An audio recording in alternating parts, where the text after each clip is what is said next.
Thank you and good evening to everybody for the first meeting in 2024.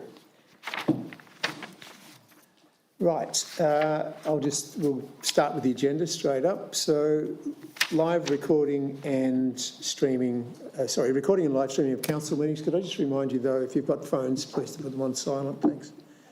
Council meetings, the CEO will read the following statement. Thank you. Thank you, Mr. Mayor. All council meetings are filmed with both video and audio being recorded. Video is focused on a specific area, however, audio from the entire room is captured. In common with all narrative during council meetings, verbal responses to congratulations, obituaries and question time will not be recorded in the written minutes. By submitting a question, you consent to your question being read aloud at the meeting. The reasoning behind recording council meetings is to hold us more accountable and to improve transparency of council's decision-making to our community. The full meeting is being streamed live on Council's YouTube channel, which is Alpine Shire Council, and it will also be available on the YouTube channel shortly after the meeting. Thank you, Mr. CEO. Could you please rise? We'll do the acknowledgement of traditional custodians. Alpine Shire acknowledges the Taungurung peoples as the traditional custodians of the lands on which we are meeting today. Council also acknowledges all of the traditional owners of the wider lands and the areas known as the Alpine Shire. Council has also decided to acknowledge those people who have contributed to the rich fabric of our community and strive to make wise decisions that will improve the quality of life for all. Thank you.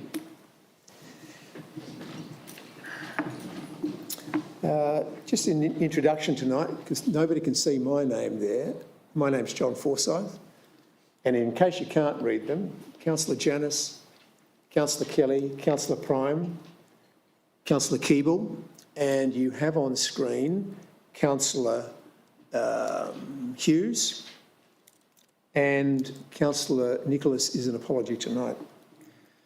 Confirmation of minutes. The Ordinary Council meeting held on December the 19th, 2023. The recommendation is that the minutes of the Ordinary Council meeting as circulated be confirmed. Could I have a mover, please? Happy to move. Thank you. Councillor Kelly, seconder. Councillor Janus. Any commentary? No, those in favour? Thank you, that has been carried.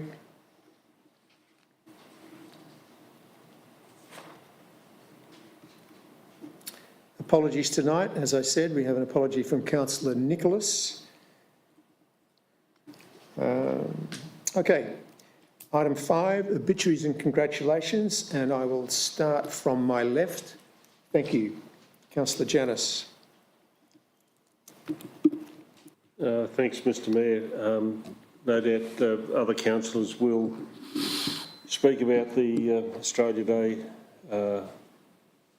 Alpine Shire Awards, but one in particular I'd like to mention, which is the federal award, was Mrs. Jan Mock, who from Paulpunka, who has been a council employee from 2009 or 8, from what I can remember, very heavily involved in the community, U3A, tennis club, you name it, she's just about been on it, but she got her OAM at the awards, federal government awards, and well deserved for Jan.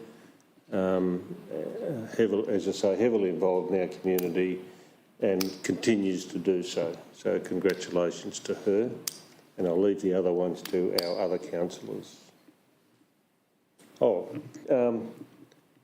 If I could, just I'd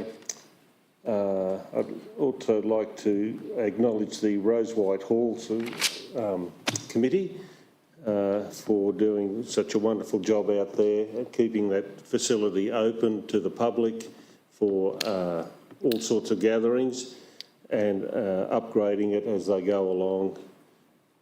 I went there for an AGM the other day, and they're all still highly involved in that area, and it's the glue that keeps that community together. Thank you, Councillor Janus. Microphone. Thank you, Councillor Janus. Councillor Kelly.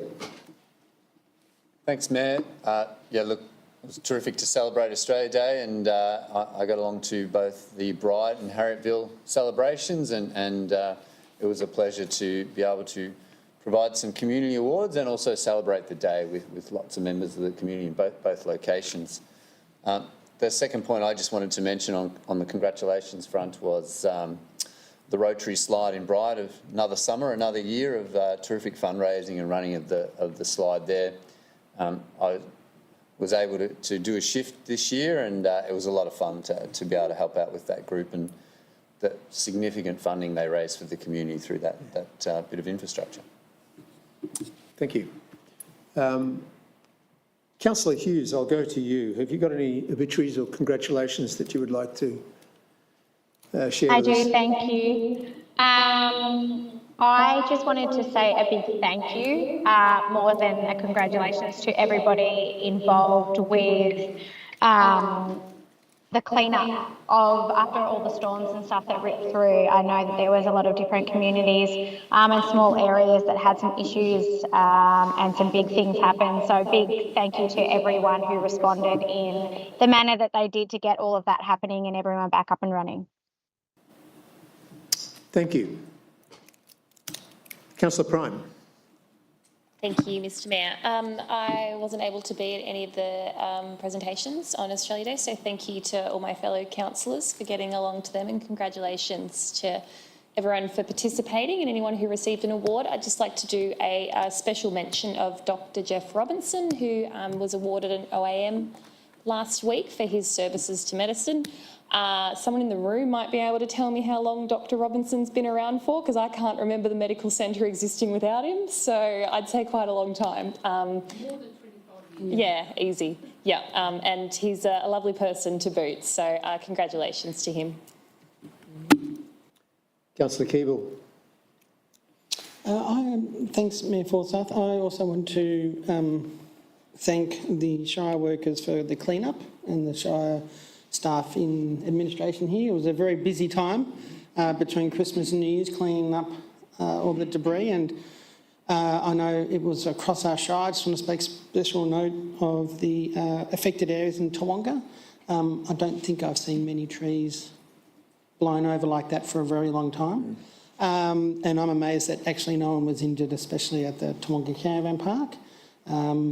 So we're thankful that no one was injured, but it was a pretty major event, and there's still a lot of clean-up to go on, so thanks to all the staff for that.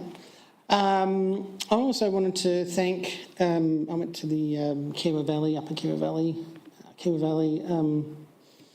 Australia Day Alpine Shire Awards, and I wanted to, been doing them for a while now, and it's a great format. There was, I don't know, maybe 100 people there, maybe, about that. More, it was inside the community hall. It was a good choice, even though it didn't rain. The ground was soggy, so it was a good choice to move it. I wanted to thank Yvonne Sutton for her being the MC there. She's done it for a while now, and she does a great job. I want to, thank the Mount Beauty Scout group are always there with people. They weren't able to do the flag raising during the ceremony. They did it afterwards because we weren't in that area. The Mount Beauty Community Band were playing. And actually, I felt this time, because it was in the hall, everyone actually walked into the hall, turned the chairs around and watched the band play. So we ended up changing the way we presented, which was really lovely. So it was a more intimate space, actually. It's nice in the grounds, but the community centre made it a real intimate place. So, and thank you to, congratulations to all the award winners across the Shire. There's only so many awards we can give out. We'd love to give out more. But congratulations to all those people, and thanks to the Shire staff who put all the information together. Thanks. Thank you. I'm getting prods and fingers and what have you. Councillor Janus, you had another comment or congratulations. I miss Councillor Hughes. He pushes the button for me. Can you speak up, please? Yes, it's coming. I will if I can get them listening. Won't go. Anyway, won't go, so I'll use my old army voice. There you go. Oh, here we go. I went to Mudgegonga for the Australia Day Awards, and once again, a magnificent breakfast there with the community, and I've assured my GP that I took my cholesterol tablet afterwards. Well done to that community as well. And Mayor Forsyth, I did forget to say the Lions Club, who organised the whole lot. So big shout out to the Lions Club in Mount Beauty for organising that. Certainly, I'd just like to reconfirm all of the comments by the various councillors, and also to say that the various service clubs that were involved in all of those ceremonies were excellent on the day. So thank you very much for that. I will make mention of one other person, and that is if you haven't caught up with it yet, Myrtleford resident Paul Tanner was the Citizen of the Year, and a well-deserved recipient as well. Moving on, declarations of councillors of a conflict of interest. I believe we have one tonight. Thank you. Councillor Prime. Yeah, that would be 8.2.4 for me. Thank you. Thank you. Now we come to the fun part of the evening, public questions. As you will know from those that have been in this chamber before, 2 questions each are allowed. No commentary, please. Questions will be directed to me, and the officers usually have the answers to those, so they will be then directed off to the officers unless it's something that council actually needs to speak about. So we have a couple of questions on notice written in, and I will go through those first, and then I'll get questions from the floor. Thank you. Question 1 tonight is from Noel McKay, NRMA Bright Holiday Park.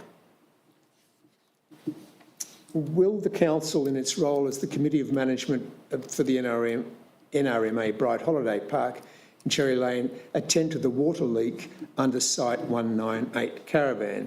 This has been leaking for over 12 months. Current managers have done nothing. It is becoming a health issue, haven for mosquitoes, etc. Who has an answer to this one? Thank you. Could I please ask the Director of Assets, Mr Alan Rees, to give a reply to that one? Thank you, Mayor. Thank you, Noel, for your question. In response, Council will not be taking this matter up and addressing the water leak. We are in touch with the NMRA, and they have advised us that underground detection works have occurred. The source of the leak is directly under a caravan, and to remediate the leak or understand the problem, the caravan will need to be moved, the slab will need to be broken and then repaired, and the NMRA are working with the owner of the caravan park to undertake these works. Thank you. The second question tonight is from Mr David Fisher, and it was also related to the NRMA Bright Holiday Park. Will the council, in its role as Committee of Management for the Bright Holiday Park, and there's a little bit of background, I'm sorry, in 2023 several questions were asked regarding the restrictions and makeup of the configuration of the caravan park. The answer from Mr Rees had and been there, none except for the last time it was raised. Mr Rees stated there was a 20% restriction and the major as for clarification, and it was taken on notice. The question is, will the Committee of Management please provide the details on the restrictions imposed on the caravan park, please? I'm assuming this is to do with the percentage of caravans to tents to cabins to whatever. Okay, question 1. I'll ask question 2 as well. Responded that Committee of Management is non-existent. No records are kept on reviews, meeting minutes and performance of the Committee of Management appointed operator. Public entities, including committees of management, are governed by the Public Administration Act 2004, which encompasses various aspects of public sector governance. How is this compliant? So that question basically relates to, is Council as the Committee of Management actually compliant in in their dealings with the caravan park operator? Before you answer that, Mr Rees, there is one PS on this that I would just like to address. During the November 2023 Council meeting, we were told on this subject we could send in 20 questions if we wanted to. That is not correct. What was stated at the time was that people are restricted to 2 questions. 2 questions on paper or 2 questions from the floor. If, however, you have 10 people in the room and the questions are not the same, you may get 20 questions on a subject. That is what I would possibly have said, or that is what I would have said. Mr Rees, could you, those 2 questions, please? Thank you, Mayor, and thank you, David, for your question. So in section 3 of the lease, under further obligations, there is a requirement for the tenant to obtain landlord's approval if the tenant is varying the cabin to camping sites ratio by more than 20%. There is no clear definition of what caravan or camping is, but I would say that a caravan is considered camping given that it is removable, while a cabin is not removable. So as the change that the NMRA are undertaking or proposing to undertake is less than 20% change in this ratio, there is no requirement for landlord approval. Specifically, the clause states, it's clause 17, proportion of sites and cabins. The tenant must obtain the landlord's approval prior to varying the existing proportion of cabins versus camping sites by more than 20%. Thank you. With regards to question 2, David, unfortunately, this came in a little bit late, and I would have to come back to you regarding exactly what the test of compliance is with regards to what you've raised, and I'll come back to you in writing in due course. And perhaps just a suggestion, Mayor, through you, that this is an ongoing matter. I've repeatedly offered to meet with the interested stakeholders to be able to resolve these matters in person and work through their points of interest. And I would like to again extend that offer so that we can work through these matters constructively and perhaps more efficiently. And what is the best way to do that, please, Mr Rees? I have reached out via email with my telephone number, and I'd encourage David and the other stakeholders just to make contact, and we'll arrange an appropriate time. On site or here, preferably? I'm flexible, on site or here. All right. I hope that answers those 2 questions. Thank you. Right, questions from the floor. Mayor Forsyth, I have a clarification question, if I Certainly. may. Councillor Keeble. Director Rees, the 20%, is that numbers or is that square meterage? Is it the number of caravans or is it their square meterage of their site? Thank you, Councillor Keeble. I'm presuming numbers, it only talks about 20% in terms of the tenant must obtain the landlord's approval prior to varying the existing proportion of cabins versus camping sites by more than 20%. So I'm presuming this is the proportion of numbers. Right. Questions from the floor. If you would like to, there's a microphone down there. Is it on? It's not on at the moment. So you'll find a button to turn it on. Would you just please state your name and you'll have 2 questions. Thank you.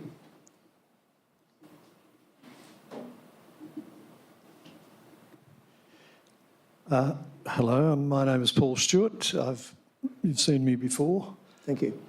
So I'm coming, I have a number of people behind me, so I'm asking more than 2 questions. Some of the questions I have here may have been, I've just covered. But, so this is addressed to the Alpine Shire in its role as the Committee of Management for the NRMA Bright Holiday Park in Cherry Lane, Bright.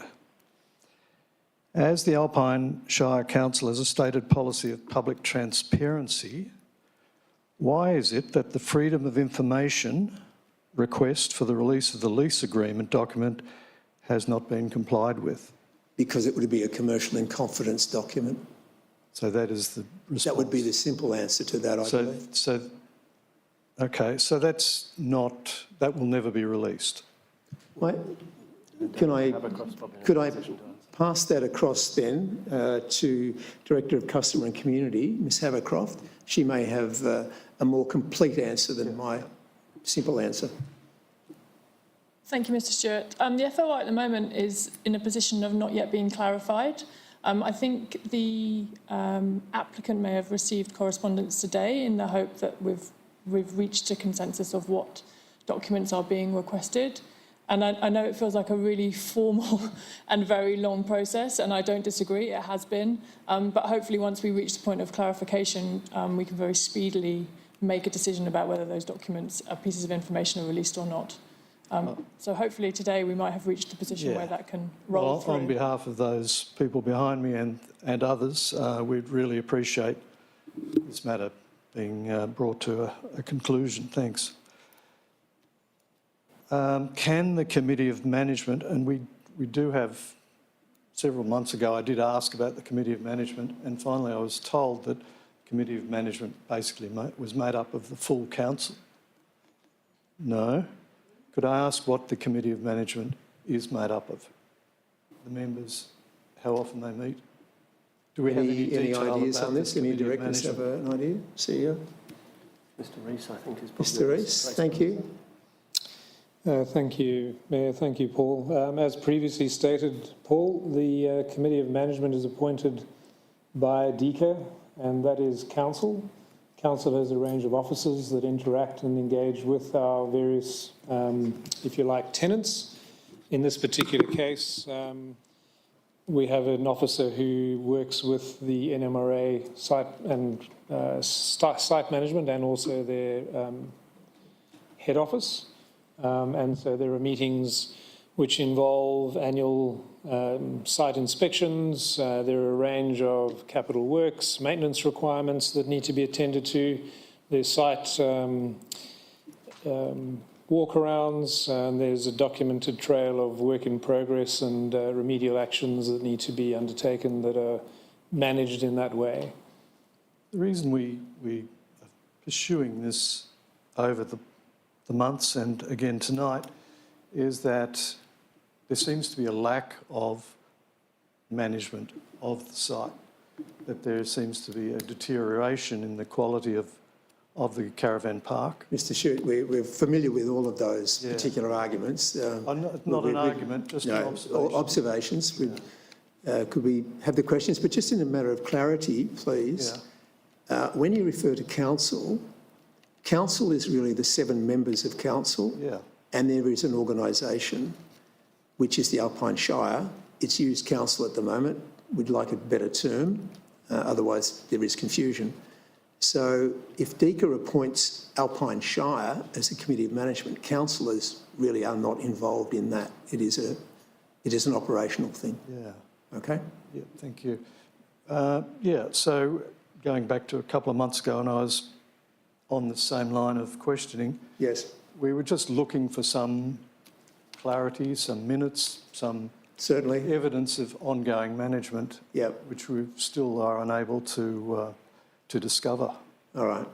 So that, I think, is is on Mr Rees's list, I believe.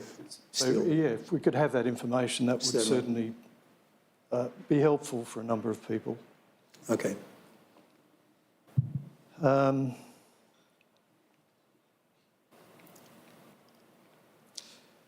Could there be more communication to the people classed as annuals about what's going on in the park? We don't... From the Committee of Management or from the actual operators? Well, both would be good. At present, we get very little information, really no information. All right. All people were given was a surprise communication last year in July, maybe. Right. About the end of people's terms at the NRMA park. And there's been nothing since to help people to process this process. We really appreciate assistance, information, clarity about exactly where this is all leading to and how this process would take place. I think if you take up Mr Rees's offer of a sit-down meeting, I think a lot of things will become clearer. Well, from the Committee of Management point of view anyway. Yeah, good, sorry. All right. It's just gone off. Here we We're up go. to the third person's questions now. Yeah, there are plenty back there. All right. And I won't use them all up, I assure you. Okay, so that's the ratio. I think we've been through that one. And that one is covered.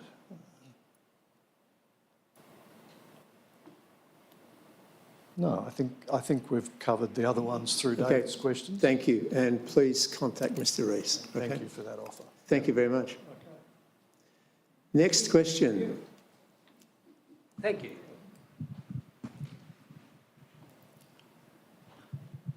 My name's Ray Dyer, Welcome, Mr and Dyer. welcome to everybody too.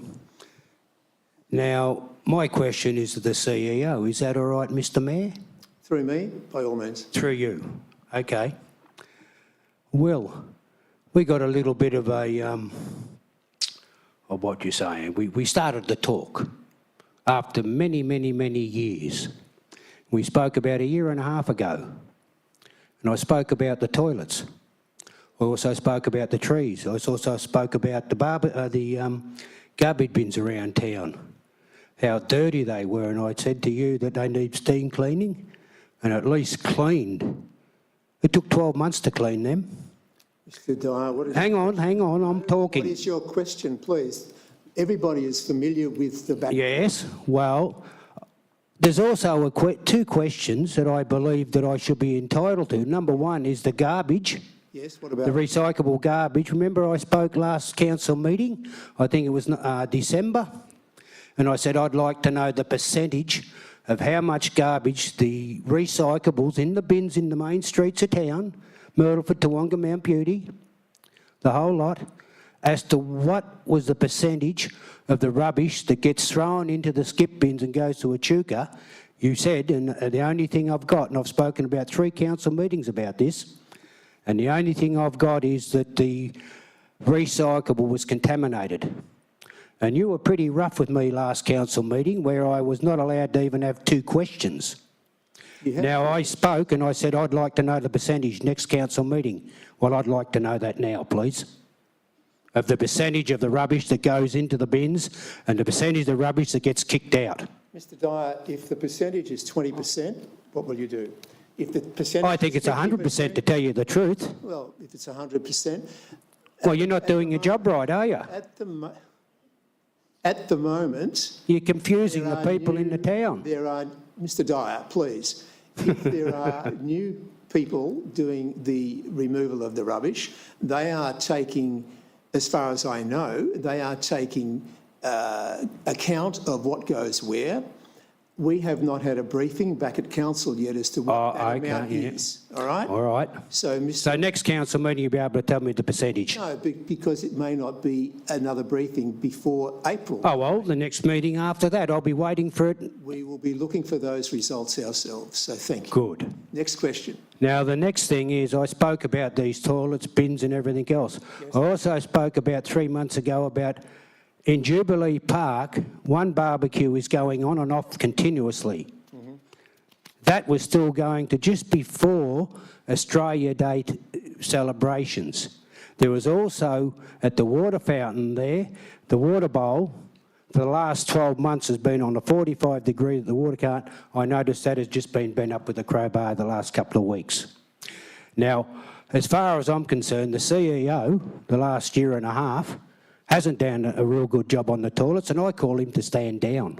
As far as I'm concerned, he's not even fit to clean a public toilet.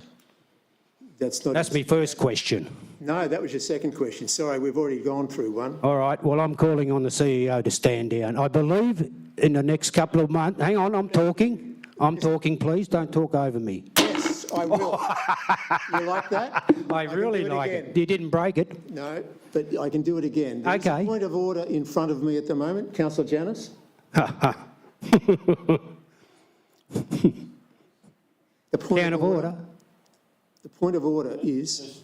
Mr Mayor, I object to the fact that the gentleman before us is being disrespectful to the CEO in so many ways and raising his voice when he doesn't need to. I'm raising my voice, am I? It looks like this thing's fairly loud. this council to our CEO. Talk about calling the kettle black, Ron. Well and truly, Excuse there's me, no Mr. accountability out Dyer. of you one bit. Dyer, do you want to be here all night? You've had your 2 questions. As far as the second question goes, which is relating to the toilets, you, of all people, would appreciate that there are new people on the block and a new contract has been awarded, and those people are out there doing the best job that they can under the circumstances. I'll tell you what, no, Mr Mayor, I'll tell you something, and just listen, please. Down at Rotary Park, there was a barbecue going there on the 19th of October. I went down and had a Christmas dinner with my family in Wangaratta. I stopped there and it was going. It's still going today. It's been going for 3 months continuous. So what's And your you talk question? about the CEO getting the What is toilets your- properly? what is As your far as I'm question? concerned, he should be Mr. sacked. Dyer, what is your question? You don't have one. Thank you. And be respectful for the... You be respectful. Mr. Dyer, we have put up with your complaints about toilets for 12 years. Thank you. Thank you, Mr. Dyer. Any other questions from the floor, please? Thank you.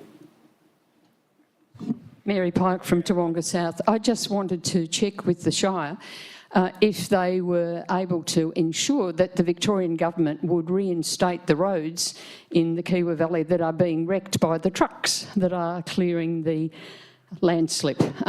Constantly at the moment, they're travelling in duos too at the moment, which makes it harder.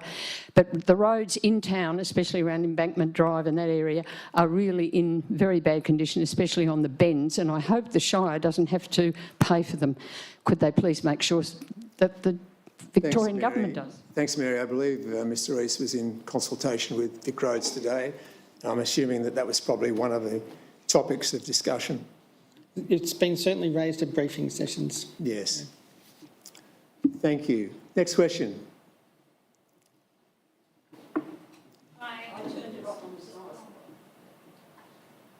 Hello, my name's Kath Healy from Wandillagong.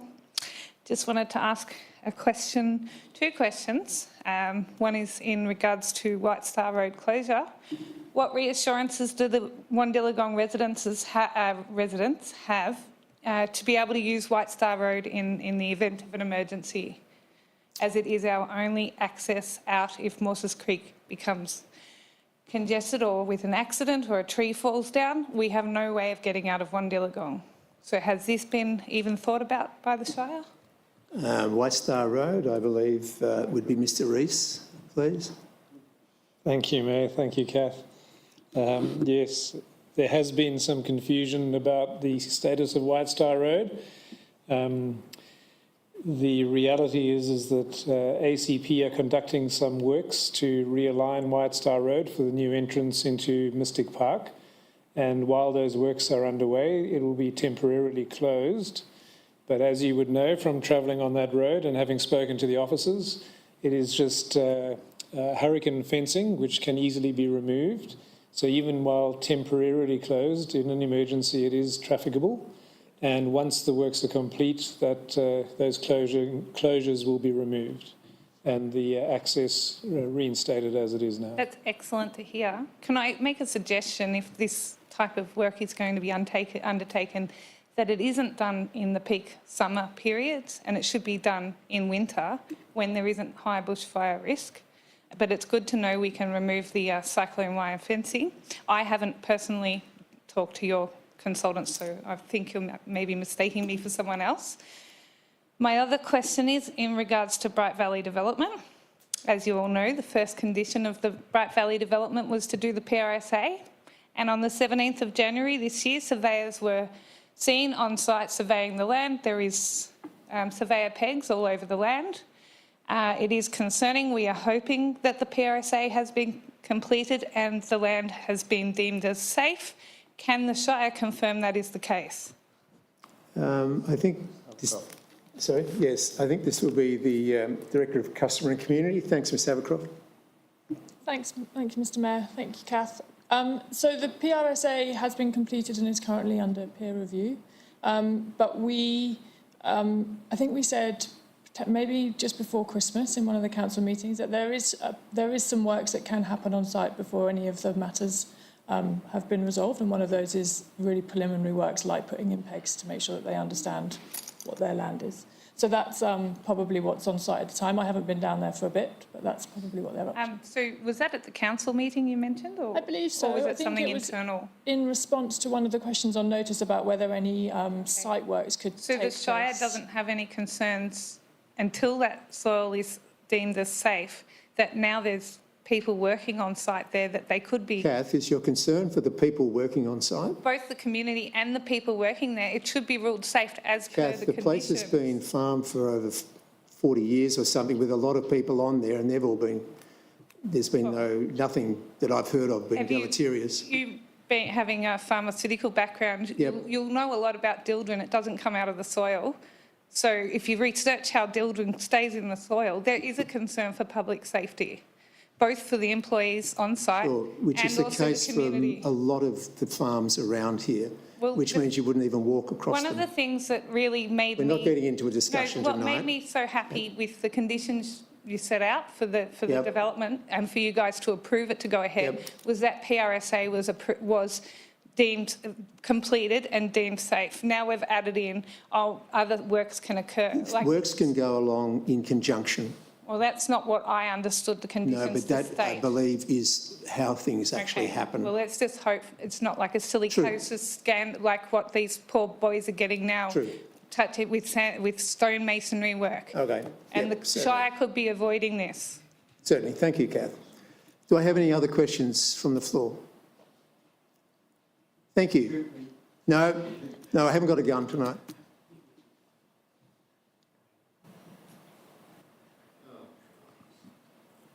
Technology.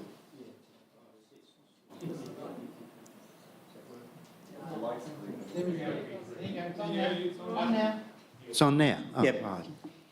Before I ask the questions, I'd like to thank Helen for the way she's done everything in the way of the Wandy walk for us. She's put a lot of effort into it. Good. My question is, number one, someone brought this up tonight. I'm the Vice President, Bernard Eden, I'm the Vice President of the Reserve Committee in Wandillagong. Also, I'm a ratepayer in White Star Road. Now, I have had to ring up the Shire on a number of occasions saying that can the toilet blocks and the rubbish be removed? It just, they said they can't do it only once a week on a Friday. This is in the Rec Reserve in In the Rec Wollongong? Reserve. It's been bad. All right. It really has.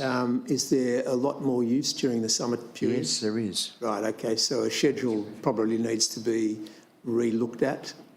Yeah, it was all right when we had the other chap there, don't get Right. me wrong, Yeah. but since these new people have Yes. taken over, it's gone downhill. Yes, okay. Badly. We've had an interim period with rubbish removal and those things over the last 2 months, 3 months? Yes. Hopefully that is being bedded down now. Mr Rees, did you have anything to add to that at all? Thank you, Bernie, for this information. Yes, there is an interim arrangement in place at the moment. As of the 2nd of February, there will be a new contractor in place. Any of these sorts of matters are best raised at the time so that we can pass that on to the team that are managing the contractors. And we'll definitely have a look at and see what we can do to update the schedule in Apex Park. I have done on a number of occasions. And the other thing is that White Star Road is a public road and a government road as well. In the sections, which is, sorry about this, getting older these. On 745, 746 and 747, it is listed on the Register of Public Roads. Now, those people that have claimed that what do they call them, the Hancocks, Hancocks, yes. they have claimed a lot on the land they use is on White Star Road. Well, I've got all the original plans from the Shire that I've had I bought years ago, before the Shire office got burned down in Bright. As Helen will refer, she's seen them, Right. some of them. But I have here a list of the plantation in the 1800s. White Star Road was named after White Star Mine. Certainly. And I have got the information here that the pine plantations back to 1947 were on the left-hand side of White Star Road going from Wandy to Bright. Not on the right-hand side? No. Thank a you. lot of that was Crown land. Now, I've brought all the documentation to give So I'm to... not familiar with the leasehold that Hancocks have negotiated. It could now theoretically include that. I do not know. And I don't know whether the officers here know, but it's something that we could actually find out. Because if that's the case, you're relying on the maps that you have as White Star Road being a public road, Yes. as opposed to something that's under the control of Hancock. Is that correct? Yes, and the Shire should have all this Thank you. documentation as well. So is that something, Mr. Rees, that can be looked into? Or is it something that Ms Abercroft will look into from planning as well? Yeah, we'll take that on notice and we'll look into that. Right, so it's all right with you if I... Please do. Thank you very much for your time. No, thank you. Any other members of the public would like to ask a question? I only offer once. Thank you. Going on to item 8, presentation of reports by officers. Our Chief Executive Officer has no reports tonight. 8.2, Director of Assets, Mr Alan Rees, the Dinner Plain Snowmaking, Water and Electrical Supply. Thank you, Mr Rees. Thank you, Mayor. This report relates to the award of a contract for the Dinner Plain Snowmaking, Water and Electrical Supply. By way of background, in 2021, Council secured funding for the upgrade and improvement of snowmaking infrastructure. This will provide reliable snow season from mid-June through to late September each year at Dinner Plain, resulting in economic and social benefits for the Dinner Plain community and businesses. The scope of this contract includes the installation of the water and electrical reticulation for the 2 snow guns and snowmaking factory at the Toboggan or Pea Shooters Run, plus the associated infrastructure such as hard stands, pits, etc. The tender was placed on tenders.net and the Alpine Shire Council website. The tender documents were viewed 18 times, downloaded 14 times, and 2 tender responses were received. From a financial implication perspective, the total budget for this particular contract is $854,097, which is within the grant budget allocation, and this particular project is fully funded by the Victorian State Government through the Regional Infrastructure Fund. There are a couple of risks that I think are important to mention here. One is the risk of weather and rain or snow causing delays to the works.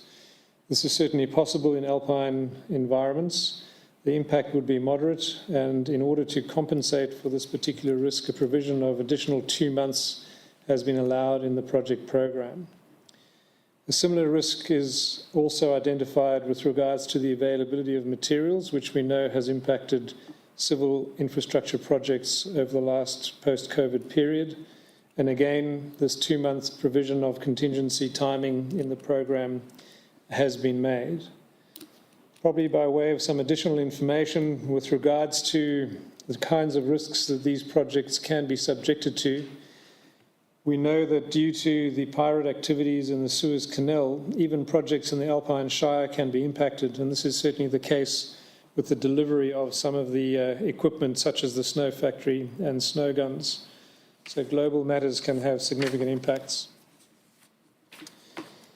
And in terms of consultation, the engagement in relation to this contract award and recommendation has involved both Vale Resorts and the Hotham Resort Management Board being specialists in this area and also being familiar with providing advice on the kinds of infrastructure that works best in the alpine environment. So following the tender assessment, the tender from ABC Civil Group is considered to be best value for Council, and it is recommended that Council considers awarding this contract. Mover and seconder, please. Councillor Janus. Councillor Prime. Thank you, Councillor Janus.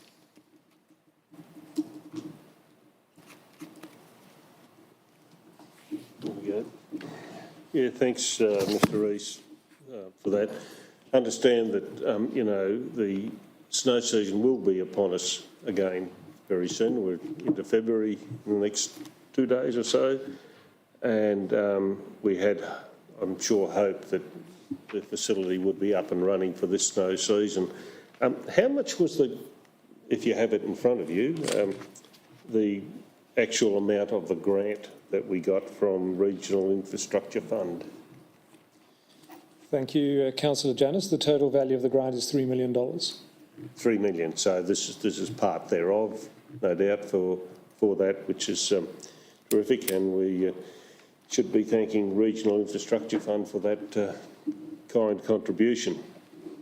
And as we know, the Dinner Plain area up there is, in fact, almost a kindergarten ground for people wanting to learn to ski a little better, so they get on the blue and black runs on the other mountains, and probably taking over what Mount Buffalo used to be many years ago.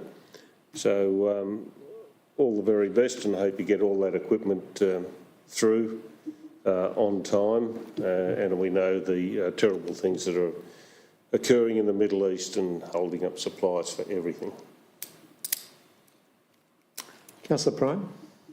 Thank you, Mr Mayor. I agree with everything Councillor Janus said. Sorry, Mr Rees, just if you've got it off the top of your head, when do we have to use this grant by? What was sort of the end date? The end date for this grant is June 2024. However, due to the ongoing challenges with supply chain and delivery, we've been negotiating and liaising with the grant funder. They are aware of some of the risks and are working with us to facilitate the delivery of the project, given the nature of the risks that we are facing. So thank you for that. That's all from me. Thank you. Thank you. Commentary? Yes. Councillor Kelly. Thanks, Mayor. Thanks, Mr Rees. Just two questions on this project. The headline number is $3 million, and I know in October last year we approved $920,000 for the procurement of the equipment. This is another $850,000, which sort of gets us, let's call it sort of 17, 18 or 1.8 million. So the first question, what's the sort of composition makeup of the rest of the remaining 1.2 million? Thank you, Councillor Kelly. So there is a reasonable amount in engineering design. I don't have the exact breakdown off the top of my head. There is also the investment in a larger pump, which is, I think, in the order of $100,000. And then there will be water tank, depending on the size of tank required. And then the major other infrastructure is the bore to be able to secure the water supply. So all of that together is not quite $3 million. There's some contingency in there. Great. And my second question was just, I think I recall sort of happening in tandem to this is sort of the management or operational plan. Is there any progress update on, once it's all installed, who and how it'll be operated? Thank you, Councillor Kelly. So yes, we are currently undertaking a sort of, I guess, a financial and operating risk assessment, and also looking to combine all of the snow play and snow grooming activities that are currently undertaken, and assess whether that might be possible to combine them to make create more critical mass, bearing in mind that there are existing contracts in place with Vale Resorts who operate the ski slope. And in order to kick the operating model discussions off, we've commenced discussions with both the Resort Management Board and Vale Resorts in terms of how that might work going forward.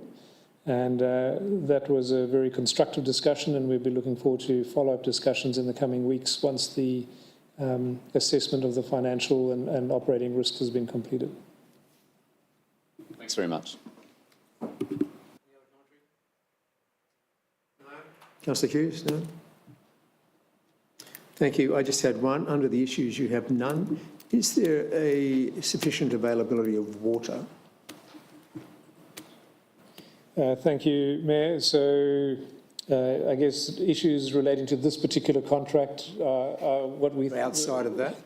But the answer to the question around water is a relevant one. So there are 2 existing bores in Dinner Plain that provide town water for the town specifically, and then during the snow season, some of that water is diverted when volumes allow to operate the 2 snow guns that are up there at the moment.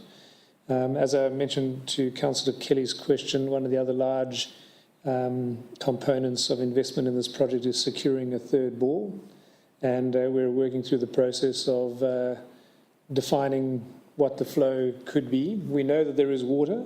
We have drilled 1 bore so far, which has yielded a flow that is not adequate for our needs, and we're now in the process of re-tendering for that service to drill some further pilot bores, and once those are complete, we'll be able to report back on the status of the flow and the water availability.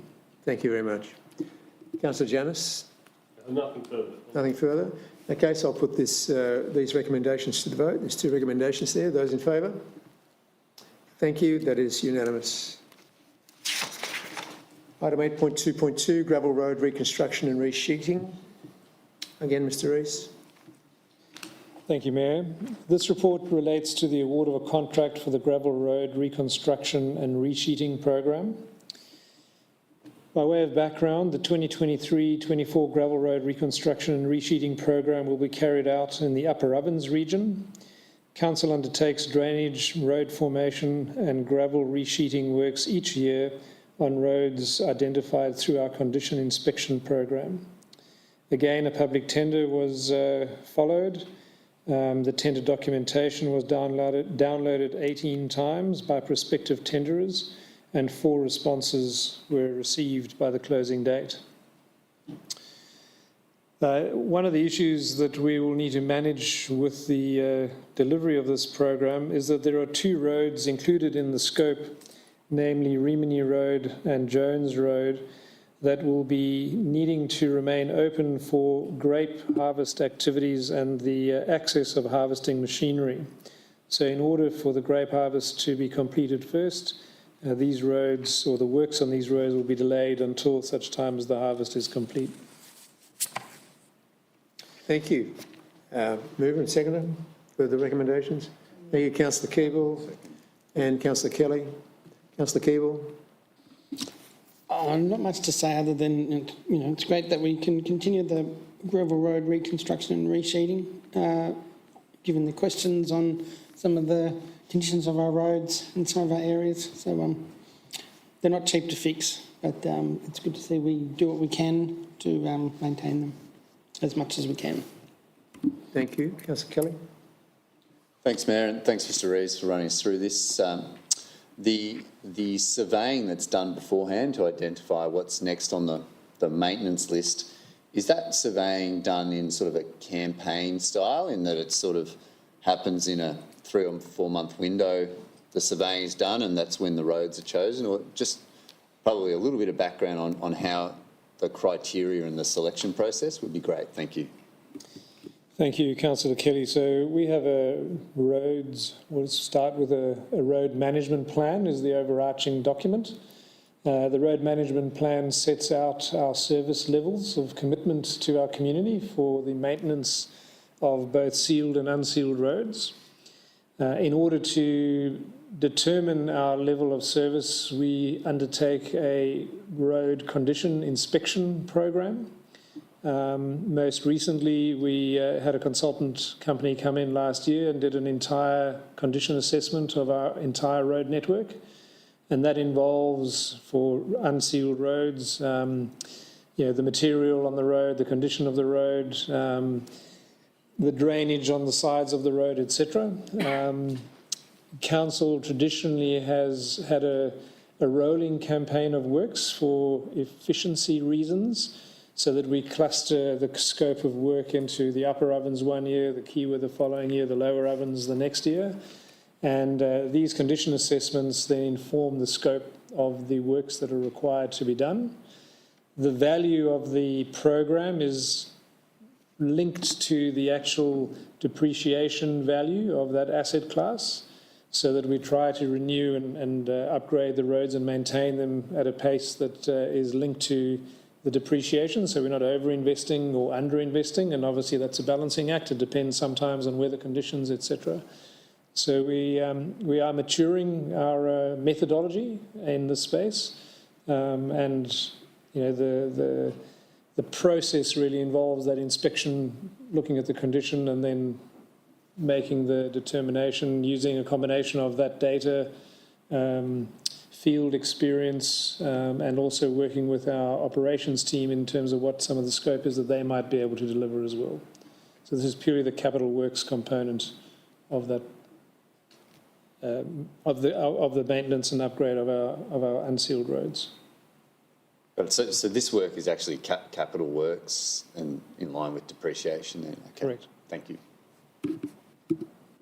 Probably ties in with the question we had earlier tonight, or the commentary from Mrs. Pike as well, regarding roads that are overutilised because of one reason or another, which need to be looked at. So thank you. Any other comments from councillors? Certainly. Thank you, Councillor Janus. I'm pleased to see that it actually, in the issues section, that it takes note of our local agricultural industry and works in with them, because they, over the years, they do it tough at times, and, you know, to miss certain part of their harvest, which is critical to them for their funding, I thank the staff on their behalf for looking after their interests as well. Thank you. Councillor Keeble. Everyone finished? All right, all good. I certainly remember that vehicle driving around last year with all the cameras. So the report is back from that particular conditional assessment. So thank you, Councillor Keeble. I guess you're asking, do we have the report from that work? Yes, that work has been finalised, the report has been finalised, and the conditions have been added to the asset information, which is now been loaded into our new asset management system. I wonder, I don't think we've had a senior executive. I wonder if it's possible at a briefing we could have a look at the executive summary, or to see if there was any surprises, like were our roads in better conditions than we thought they were, or there was a few surprises. So just be good to have a briefing if we can do that at some stage on that, if it's possible, on that document. Thank you. I'll take an action. Other comments? No? No? All right. Councillor Keeble, that's your final. Thank you. All those in favour of this recommendation for the gravel road reconstruction and resheeting, thank you. That is a unanimous vote. Thank you very much. 8.2.3, provision of fuel card services. Again, thank you, Mr. Rees. Thank you, Mayor. This report relates to the award of a contract for the provision of fuel card services for the Alpine Shire Council. By way of background, in May 2018, following an aggregated tendering process carried out by the Municipal Association of Victoria on behalf of Victorian councils, a 3-year fixed-term contract with Viva Energy Australia and Caltex Energy Petroleum was entered into for the provision of fuel card services ending on 31 January 2021, and with an option to extend to 2 additional 1-year extensions. Council was notified in January 2021 that MAV wished to exercise this option to extend the term of the contract for a period of 2 years, taking the expiry date to 31 January 2023. This was further extended to 31 January 2024, and MAV is currently working on a replacement panel which will be in place following the 31st of January 2025, or until it is actually terminated. So this contract extension is in line with the terms and conditions of the contract, and Council approval is sought to continue the terms of the Viva Australia and Caltex Australia program petroleum contract in order to optimise the discounts that are associated with this particular contract through a collaborative procurement process. Thank you, Councillor Keeble. Councillor Kelly? Councillor Keeble? I'm wondering, in the last contract, if that was at a combined upper limit value of 250,000, given the increase in fuel costs, percentage-wise of the previous one, you may not have that figure, and that's okay. And I'm also wondering, at what stage do we see that price coming down when we, move to different energy sources for our needs? Thank you, Councillor Keeble. Yes, so very good point in terms of the cost of fuel and the impact. I don't have the exact figures off in front of me, but I do know that in 22-23 it was approximately $165,000. And the year after it was about $217,000. And hence, given the uncertainty of where the fuel price might go, we're recommending an upper limiting value for this coming year of $250,000. Councillor Kelly?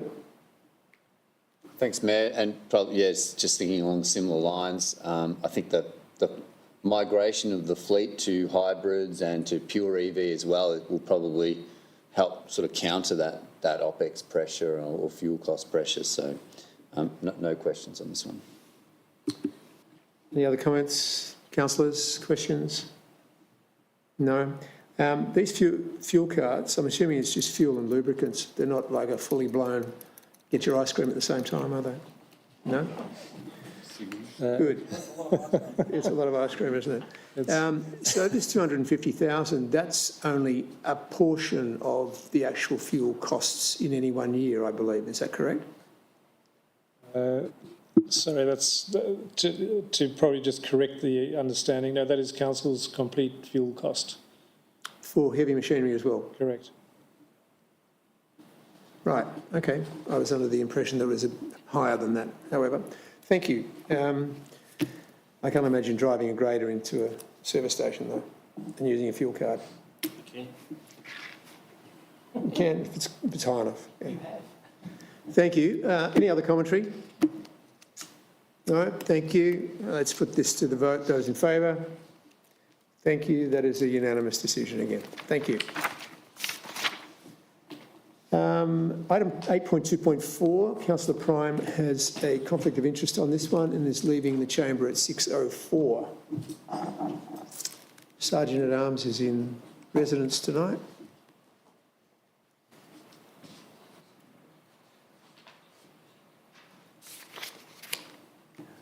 Mr. Rees. Thank you, Mayor. This report relates to the deviation and land exchange of parts of a government road known as Tom's Road in Toowoonga South, or in Toowoonga. So the report is a rather complicated outline of a very thorough process, and maybe just to simplify things, if I could just describe what we are doing here, or recommending Council considers doing. There are two parts of Tom's Road North and Tom's Road South. The problem that we are solving is that the road itself is partially located in the road reserve and partially located in private land. And in order to rectify this misalignment, because we have public assets sitting on private land, Council needs to do the following. The first step is for the North Road to consider and, if approved, deviate the road. What this means is align the road reserve with where the road is, actually. And the second step then is to undertake a land exchange for the two parcels of land to reconcile the area. And we then do the same for the southern part of the road. Just by way of background, the road is 1.6 kilometres in length. It is maintained by the Alpine Shire Council, and a contract for the upgrade of Tom's Road was awarded in February 2022 at a council meeting. During the scoping phase of the project, this problem was identified, and effectively the formed road was not located entirely in the road reserve. Survey work has been undertaken to establish the tidal boundaries and determine the land areas impacted and subject to the road discontinuance and the land exchange. In terms of issues, this particular work is governed by the Local Government Act, and the road discontinuance and deviation includes requirements for public submissions in accordance with Section 223 of the Act. And the land exchange is now governed by the Local Government Act 2020, with consultation processes required in accordance with Council's community engagement policy. On 5 September 2023, Council gave public notice by a newspaper, Council's website and Facebook of a proposal to deviate these roads. No public submissions were received during the 28-day notice period. Thank you, Councillor Keeble. Councillor Janus. Councillor Keeble. Tom's Road's been on the list for a while during fixing it, basically, for a little while, and then this problem popped its head up. Director Rees, how many of these would you like to address in the next 10 years? Because I'm sure that there's a lot of technical stuff here and a lot of paperwork that needs to get through. That's a good reason not to build things over boundaries. So thanks to your team. I know that you've worked well with the residents of Tom's Road, and I think they well understand what's going on. And I think it's a sensible, it's the right thing to do to move the boundaries so that future things on that road don't cause us headaches. So that's all I'll say. Thanks. Councillor Janus. Yeah, this issue's been around for some time now, as we know, and this is, I don't know, third iteration of the fix. I note that the officer who prepared the report has now, after all this time, got some extra laugh lines around the face, and because of the experience, which is a wonderful thing, and it's matured in that field. Now let's get this thing done, and everyone get back on their life and move the cattle where they should be, and get up the road without having cattle excrement on their car. Any other commentary? Thanks. Councillor Kelly. Thanks, Mayor. I think this is the third time it's come to Council as a land and a boundary and alignments issue is when I read the paper and reflect on previous occasions. I start to get a little uncomfortable when we're realigning boundaries and we're talking about swapping or exchanging, I think is the correct term, public land to private land and vice versa. I do note there was a significant consultation period there, well advertised, which gives me comfort that this is heading in the right direction and the right solution. You know, there aren't any other stakeholders that weren't given an opportunity to have an opposing view or a different view should they have. So I share the sentiment of the other councillors, but I guess if it comes back a fourth time, I'll probably have to look even more carefully at it. I'm not sure the cattle really mind. They won't be the same ones. Councillor Hughes, did you have anything to say on this? No? All right. Councillor Keeble, any final word? Thank you. In that case, the 8 recommendations here, I'll put those to the vote. Those in favour? Thank you. We have a unanimous decision on that, and we will call Councillor. Yeah.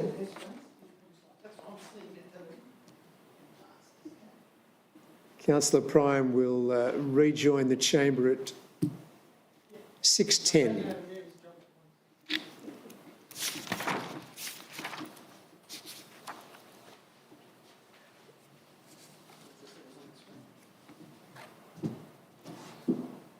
(8.2.5) the January 2024 storm event. Thank you, Mr. Rees. Thank you, Mayor. The purpose of this report is to advise Council of the impact caused during a storm on 3 January 2024, provide an update on the status of the subsequent recovery efforts, and provide a preliminary assessment of the costs. By way of background, On Wednesday, 3 January 2024, a significant storm event occurred in the Alpine Shire.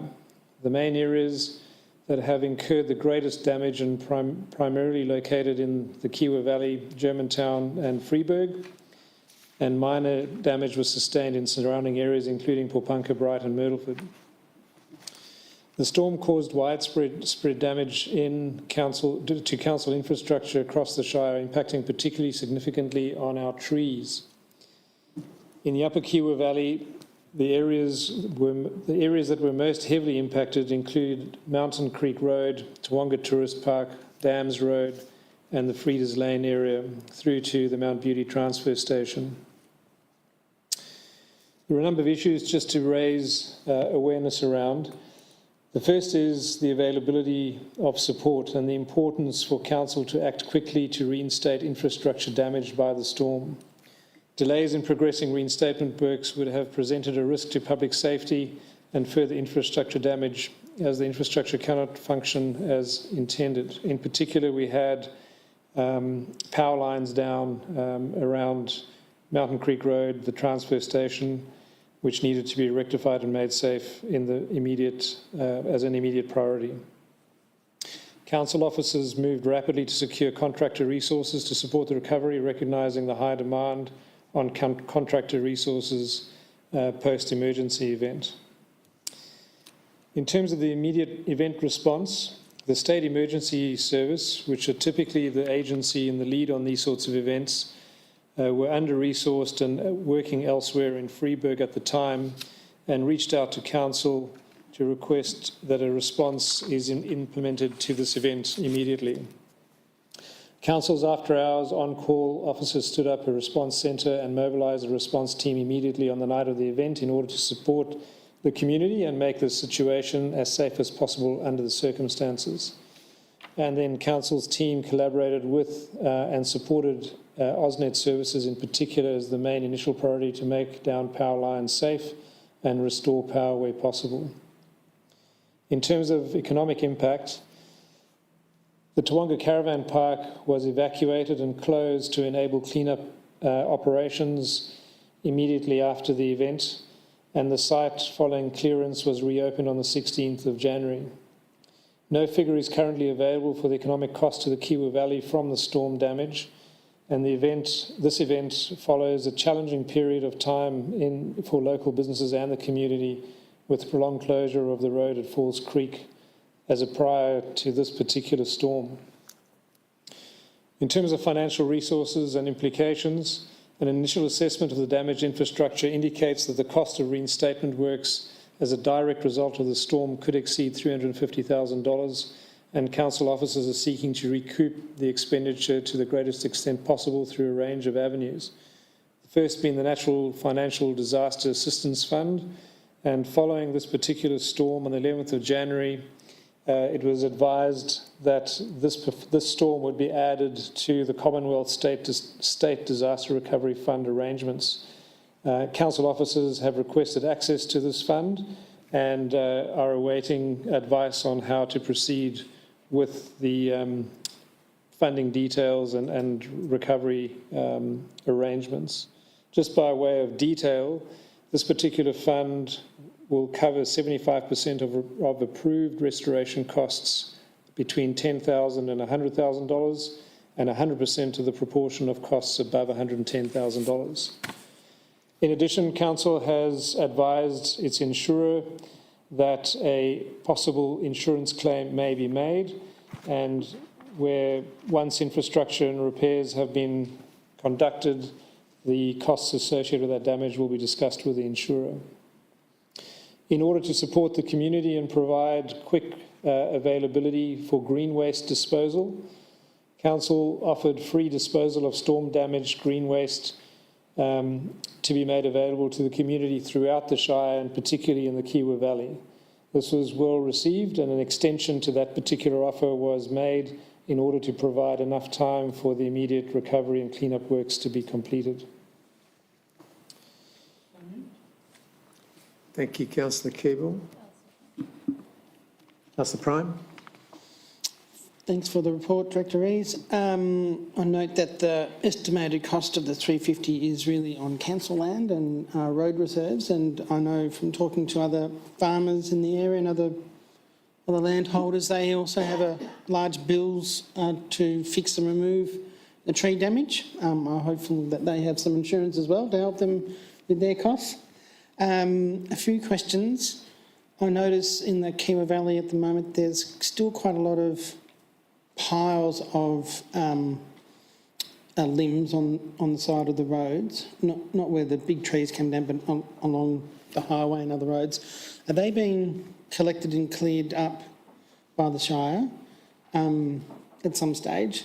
And secondly, I know that there's they're moving all the rather large limbs and whatnot to Dams Road area. I'm just wondering what will be done with that wood.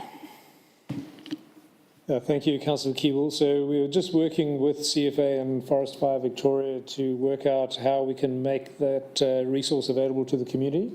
Our plan would be to use those resources to cut the logs up into rounds that then can be made available to the community. So we're just working through those details, and then we'll be communicating how that will work. And the excess tree waste, if you like, for want of a better term, vegetation along the road reserves at the moment, would that be picked up by Shire? Or I'm just wondering why they've just been laid there recently, like in the last week. I don't know who's been doing that. Yeah. I'll have to take that on notice. I don't have an answer for you right now. Councillor Prime.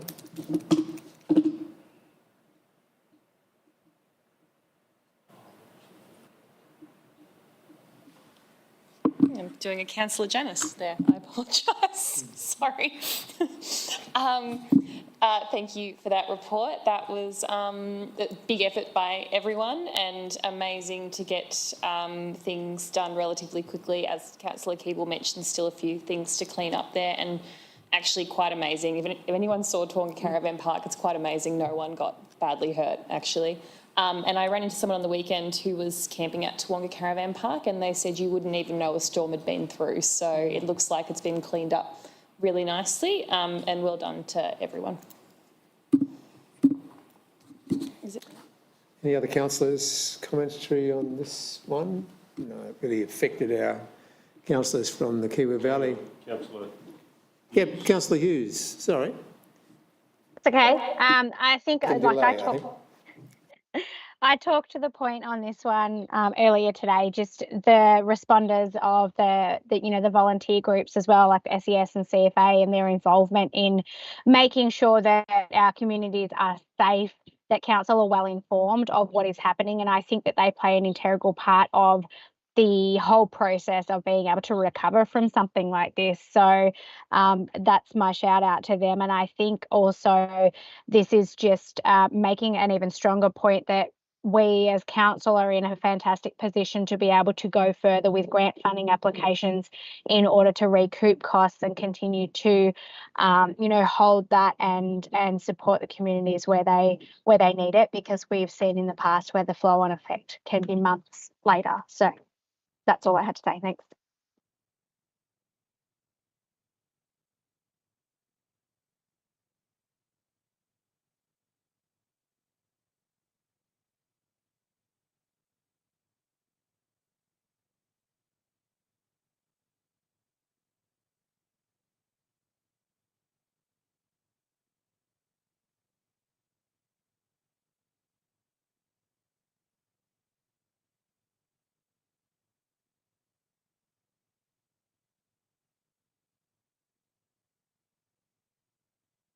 All right, bring it up in general business if it comes up.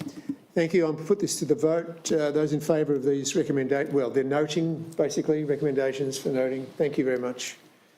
That's carried unanimously. Moving on to 8.2.6, fleet renewal. Again, Mr Rees. Thank you, Mayor. This report relates to the purchase of 2 new vehicles from unbudgeted capital spend for the 23-24 financial year.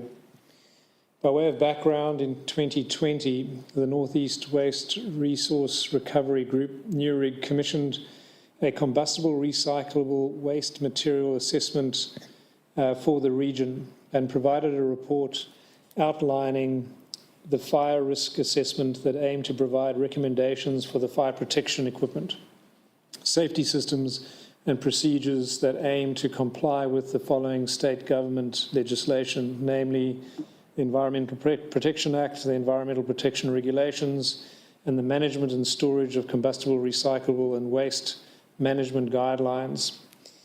Since 2020, council officers have been working towards putting these recommendations in place with the incorporation of stockpile management and reporting, fire extinguisher installations, emergency management plans, etc.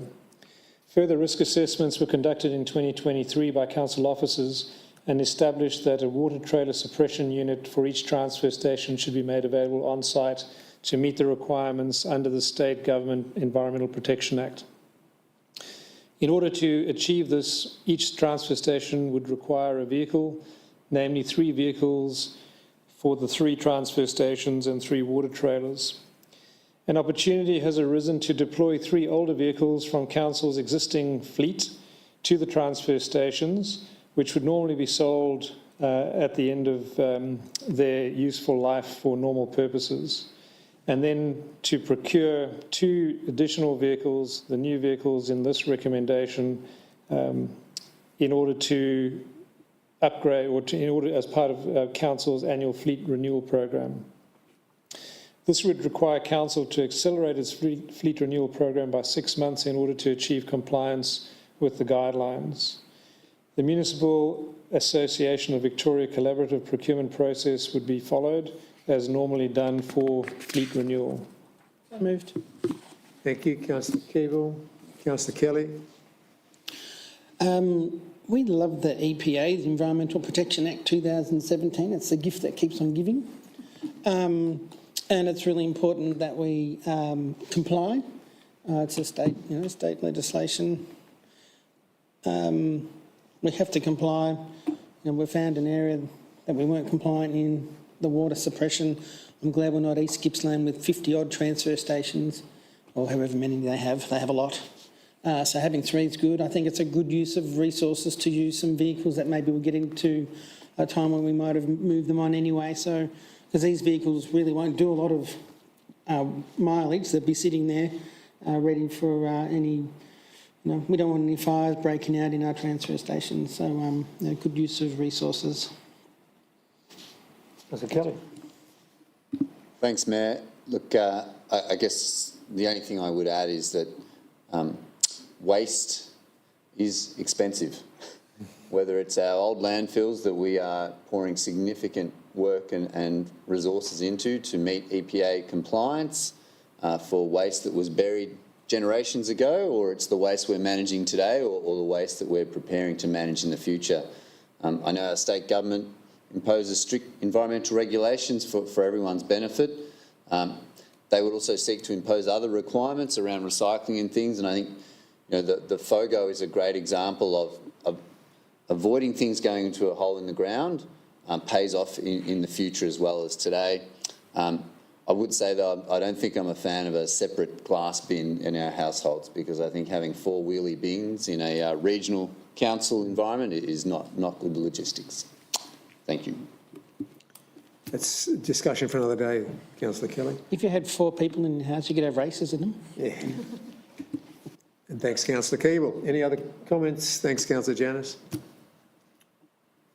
Yes, thanks, Mr Rees.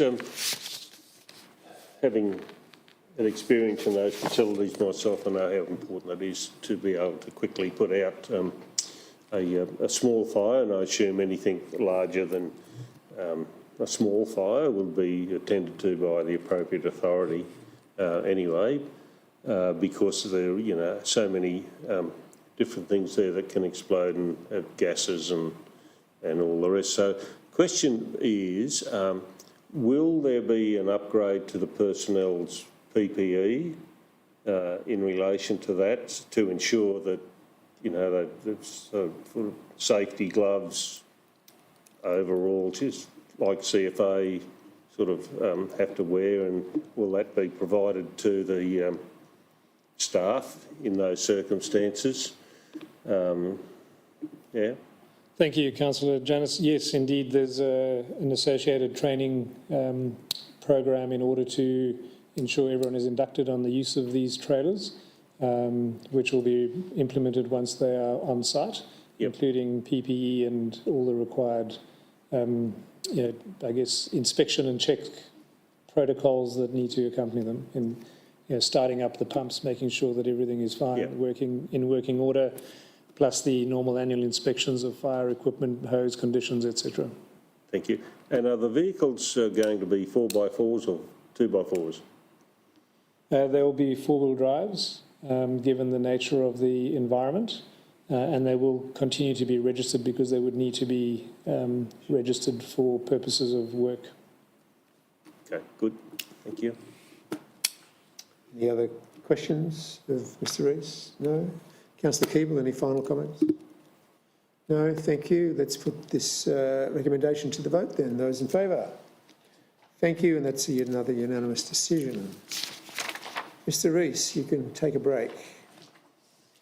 8.3.1, Instruments of Appointment and Authorisation, Planning and Environment Act 1987. Thank you, Ms Havercroft. Thank you, Mr Mayor.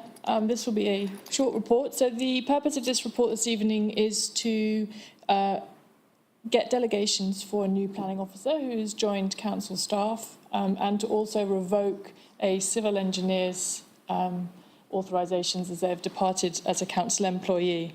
So delegations and authorisations form part of our good governance and procedures.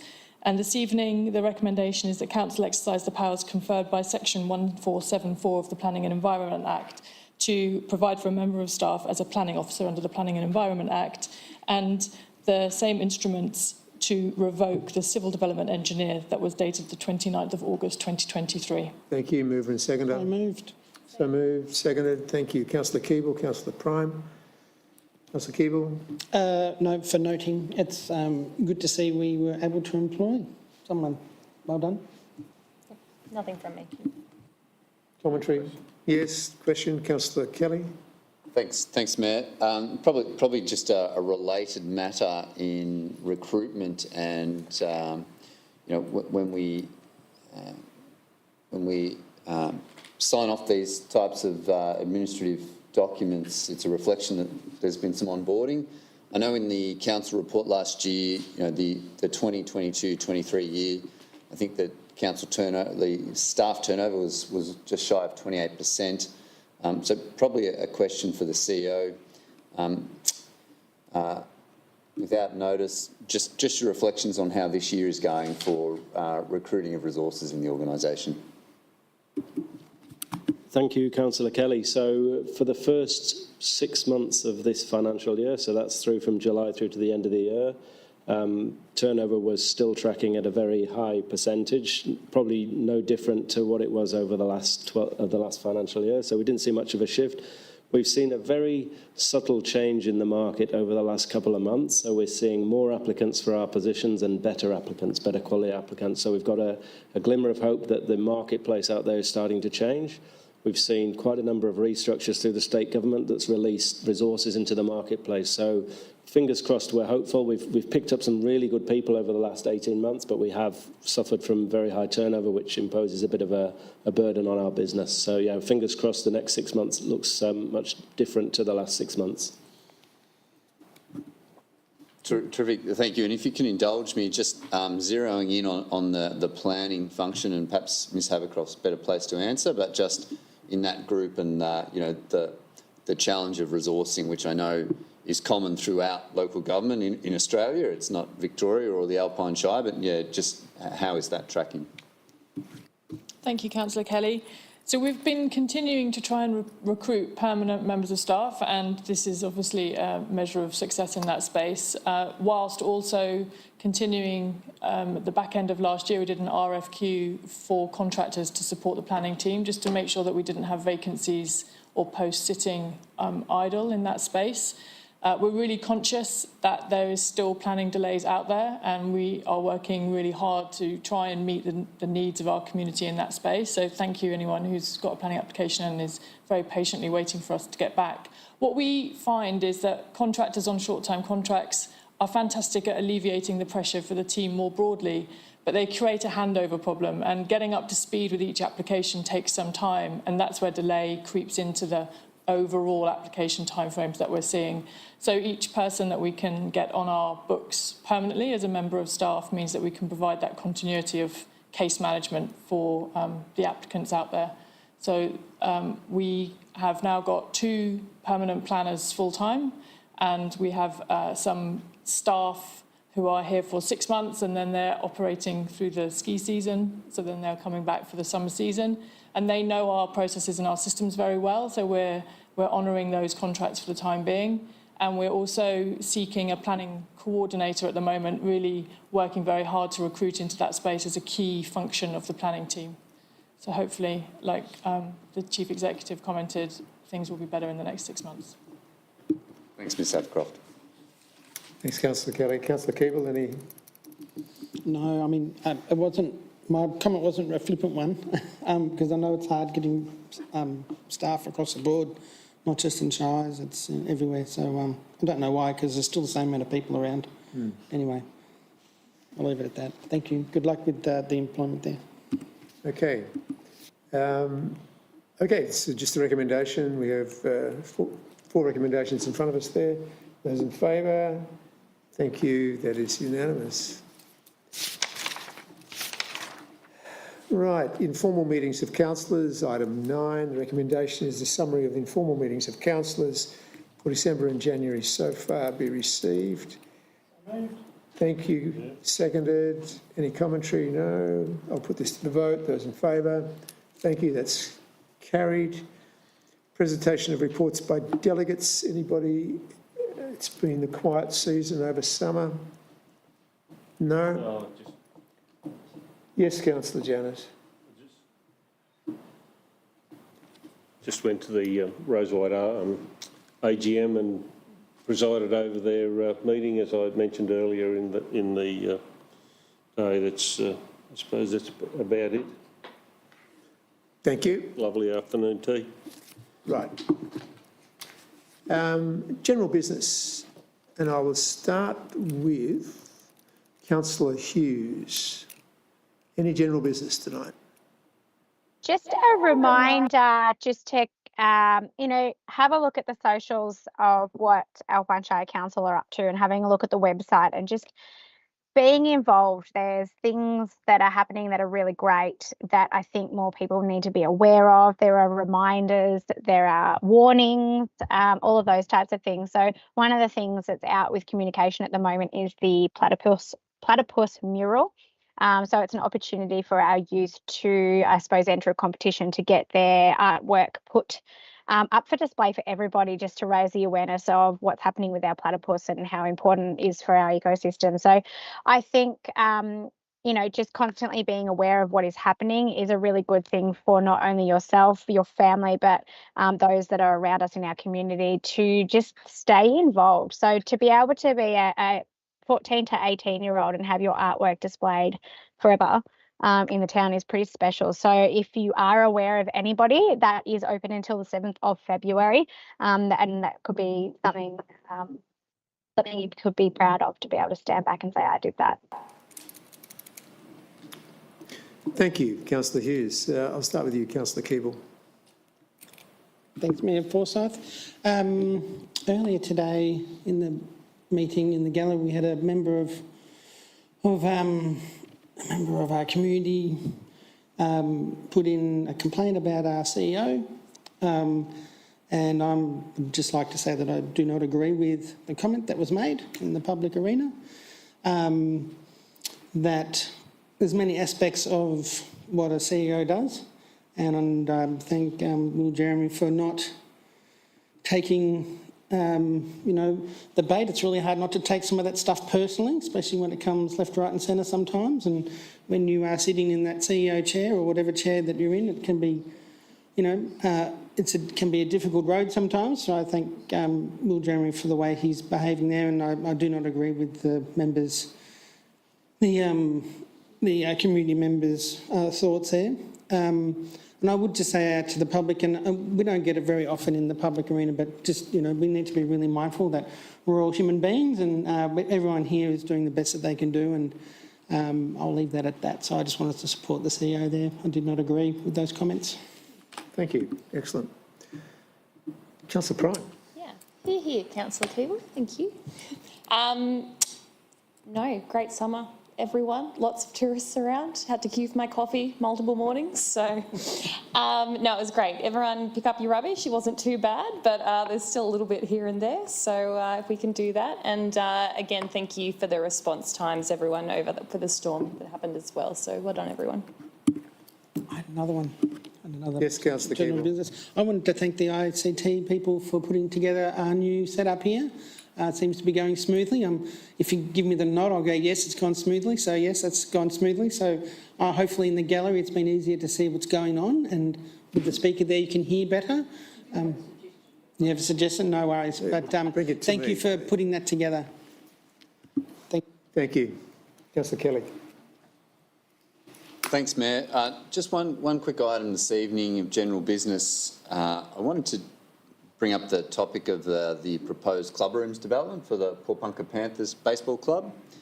I know there's been a lot of media, some social media, and I guess I sort of summarise it from where I've been sitting around. There's a lot of passion for this opportunity, but there's also some hurdles there that the proponents have hit. And tonight I did want to put forward a motion for debate, just in terms of how council might be able to put in some advocacy and perhaps help pave the way between the club and their landlord, so to speak, in the public land manager. I have sent that across. I don't know whether Ms Havercroft's got it, able to multitask there and pop that up on the screen for us.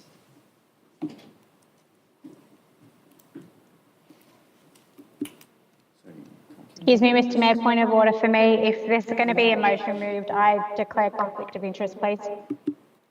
Certainly. I'm not sure if we have the facility to put you in. We do?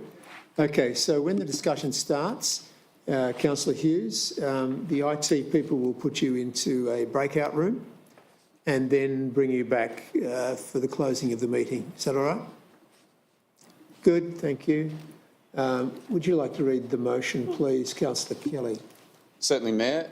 So the motion put forward is that Council 1 notes the tenure and land boundary challenges facing the proposed Porepunkah Panthers Baseball Club rooms and development, and 2, writes to the Minister for Sport and Minister for Environment, the Honourable Steve Dimopoulos, and the Minister for Planning, the Honourable Sonia Kilkenny, outlining the club's proposal and advocating for an expedited resolution of the issues preventing public land manager consent.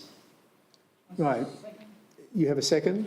Second, Councillor Keeble. Right, we're going to open discussion. Yes, please. Just wait for that. Councillor Hughes will be leaving the actual public meeting at 6:39. You may still see her, but she's in a room somewhere and will not hear what's going on. Okay, open for discussion. Councillor Kelly, I'll start with you. Sure. Look, I've been reflecting on the application. We've had internal briefings. We had a planning forum with the applicants' representatives, and my understanding is that there is a bit of a tenure issue in terms of the proposed development, and the upfront requirement that's been clarified around the public land manager. It is public land, and having their consent. My perspective on that is that the position arrived at is very much now there's a tenant, there's a club that have a space and that they want to alter the use of or develop the use of, and they require support, approval and consent from their landlord. I'll say the landlord in simplicity, but what I'm talking about is the public land manager, which I understand is the Department of Environment, Energy and Climate Action. So in terms of where Alpine Shire Council and councillors' role is, we are quite limited. We are not the public land manager there, and so having resolved where that position is at, my motion here is really to note that those challenges exist and put forward a piece of advocacy in having a letter from council sent to the relevant state ministers to flag the project to move it forward. Thank you. Councillor Keeble. This process has been going on for some time, and there's a lot of information about the process and all the ins and outs. And I think that, you know, DECA being the land manager there, predominantly the land manager, that Shire Council writing a letter to those ministers, respective ministers, I think is a good way forward. I hope that it can resolve the issue. So yeah, I think it's a good step forward. Other commentary? Councillor Prime? No, you're fine? Yep. Please. No, thank you for the motion, Councillor Kelly. I completely agree with this. I think it's at the point where it's beyond us and it needs to go to the appropriate people, being those two ministers up there, and hopefully, like Councillor Keeble said, we can get a resolution from this. It's been going on for some time now, and I think this is the best direction to head. Councillor Janus.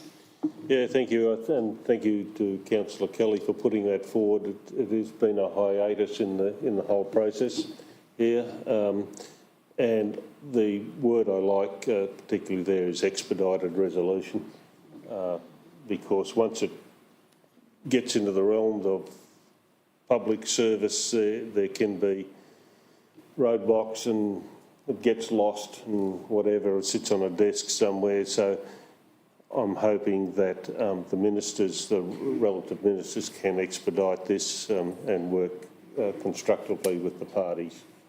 And we support, well, I certainly support the proposal. Thank you. I have a question, Mr Mayor, if I may. Certainly. I don't know who would answer my question, whether it's the CEO or directors, Mr Director, that might be. My question being, kind of a crystal ball question, but has something like this, how often do we write to ministers of other land, of DECA land, of other public land, for them to resolve any issues that we might have had in the future, and how long is the process that you know of? In my tenure as mayor, I've signed 2 letters off to ministers regarding related things. And that's in 3 years. So it's not a common event. So this is an advocacy piece that Councillor Kelly has put up for council to consider. And the way it would work is that a letter will be drafted, and then, because it is to ministers, the mayor signs it, not the actual organisation.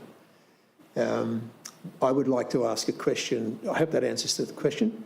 I'd like to ask a question, and it's going to have to be through either the CEO or Ms Havercroft, regarding governance, and that is the letter that is formulated and sent off. Can a copy of that also be sent to the applicant?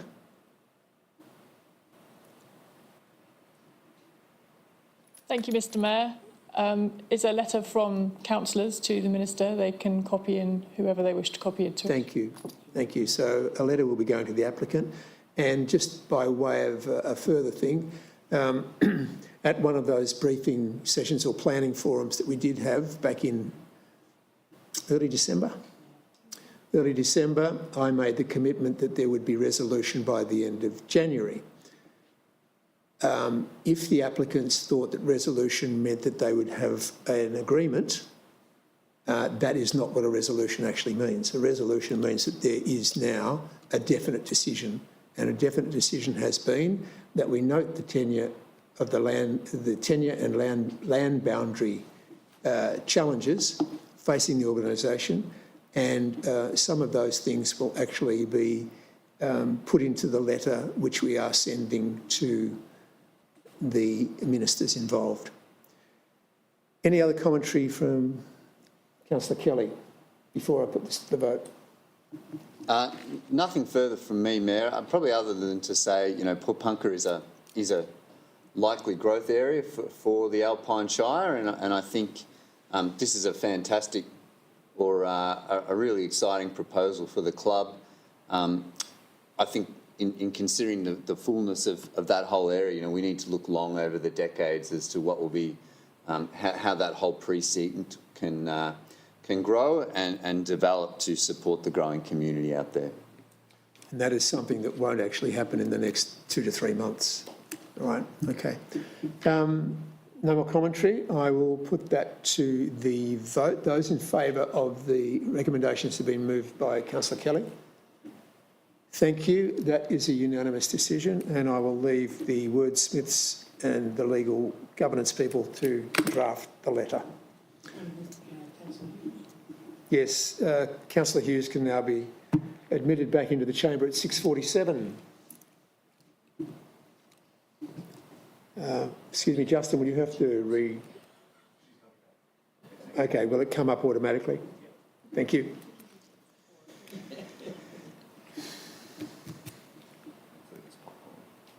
Thank you. Welcome back, Councillor Hughes.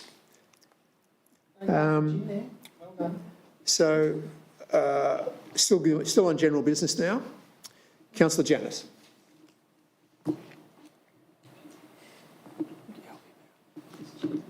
There we go. Just two matters, Mr Mayor.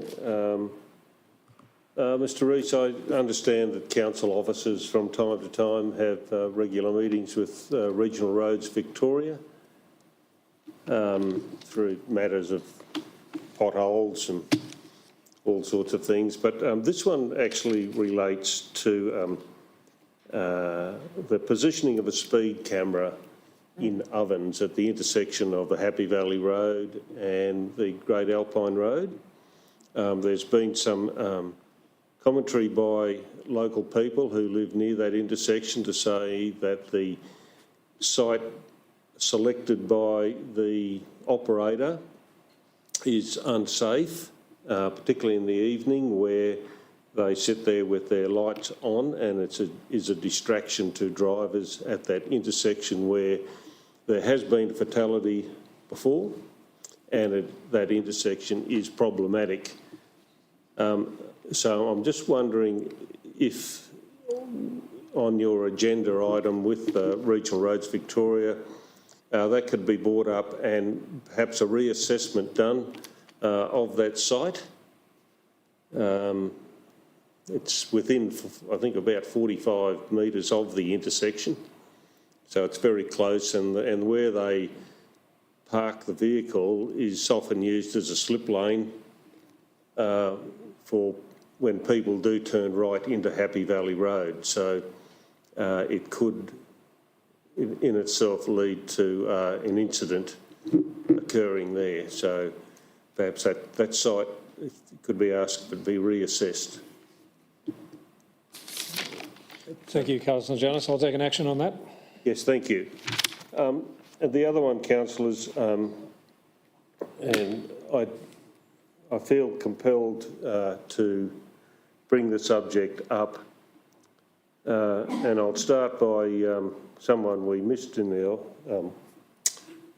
earlier meeting to welcome our new, our new citizens that we had on the 23rd of January, 4 of them there. There was, and I've been contacted on a number of occasions here, and I respect the views of my fellow councillors, but I felt myself, for myself and on behalf of members of the community, I needed to say this at an open council meeting, is that the Australia Day celebrations are, a special time where traditionally we welcomed new citizens. And on this occasion, that protocol was done away with, and I believe it's based on an internal document which which members of staff have responsibility for, and it's to do with the Reconciliation Action Plan, section page 4.3, but the last three words to me are the most relevant, where it says, and key stakeholders.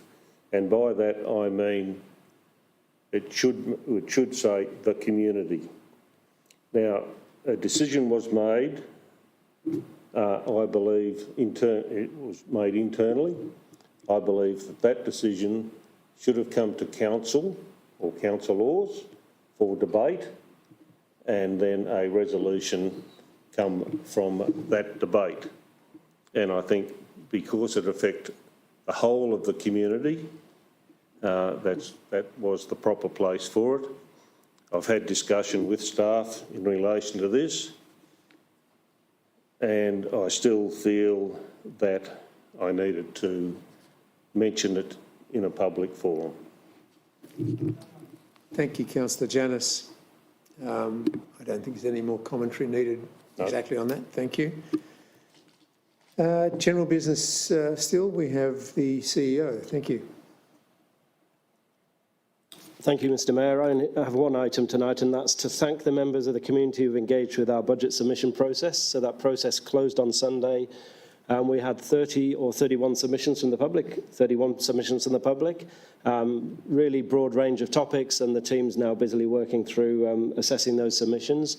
This is the second year that we've run our engagement very early to give ourselves a good opportunity to assess these, engage with council, re-engage with the groups to get further information as required in order to reach a well-supported recommendation to council through the budget process. So, yeah, once again, I'd like to thank the community for their contribution to the process, and we look forward to seeing what council decisions are at the end of the day.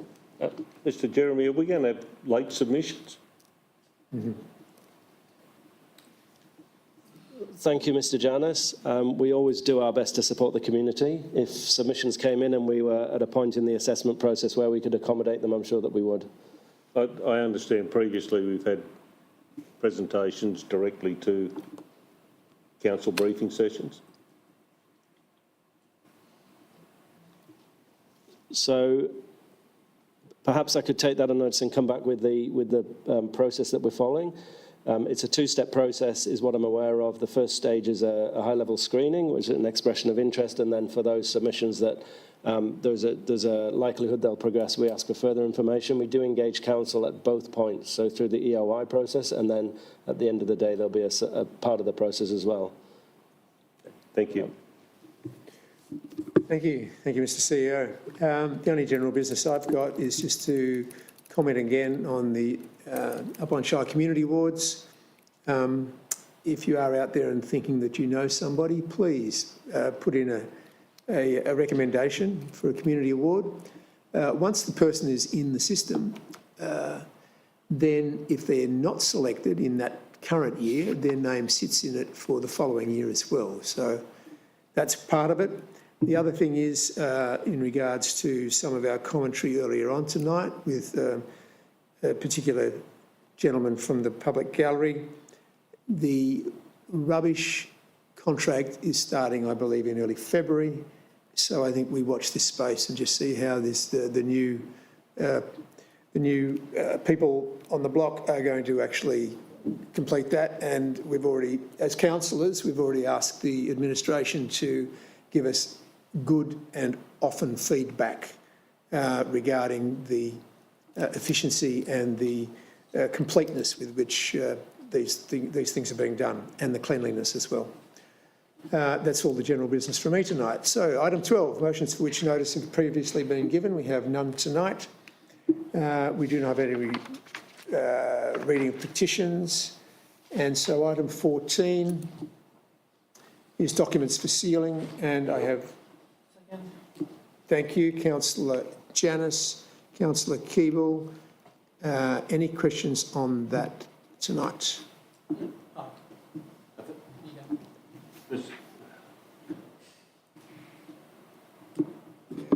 Yep, this is a carryover from last council meeting, so I think I knocked it back last time, so I think it's up to me this time to repair the damage. There's been clarification on that. Thank you. Thank you. I think we all knocked it back, and the clarification we got was really was good. It was good clarification, and it's an interesting one we hadn't seen before. So it was good to see that clarification. It was the right thing to do. Good. All those in favour? Thank you. That is unanimous. No further business. I will declare the meeting closed at 6:57, and thank you for all those attending, and thank you for the contingent from the other valley.